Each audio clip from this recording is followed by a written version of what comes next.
Hey guys, আসসালামু আলাইকুম। কি অবস্থা সবার? আশা করি সবাই অনেক অনেক ভালো আছেন। তো চলুন আজকে আপনাদেরকে নতুন একটা টপিকের উপরে একটা ভিডিও করে দেখাবো। তো তার আগে বলে নিতে চাই, আপনারা যদি আমার চ্যানেলে নতুন হন তাহলে চ্যানেলটিকে সাবস্ক্রাইব করে দিবেন এবং সবশেষে যদি ভিডিওটি ভালো লাগে তাহলে লাইক করে দিবেন এবং কেমন লাগলো তা জানাতে ভুলবেন না।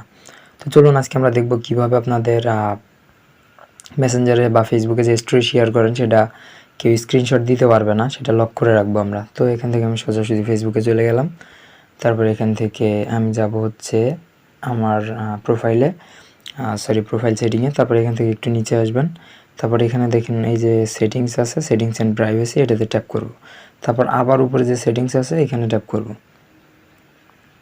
তো এখানে ট্যাপ করার পরে একটু নিচের দিকে চলে আসবো। একটু নিচের দিকে চলে আসলে স্ক্রল ডাউন করলে আপনারা পেয়ে যাবেন story story story story story, এই যে স্টোরি। তো আমরা এই যে স্টোরির উপরে ট্যাপ করে দিলাম।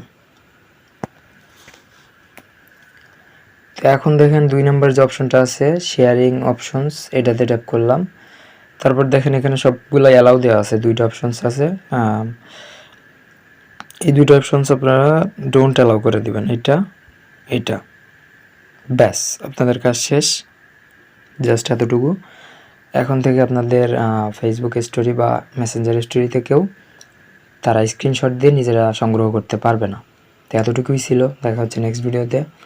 আশা করি যদি একটু উপকারিত হয়ে থাকেন তাহলে আমার চ্যানেলটিকে সাবস্ক্রাইব করুন এবং ভিডিওটিকে লাইক করে দিবেন। আসসালামু আলাইকুম।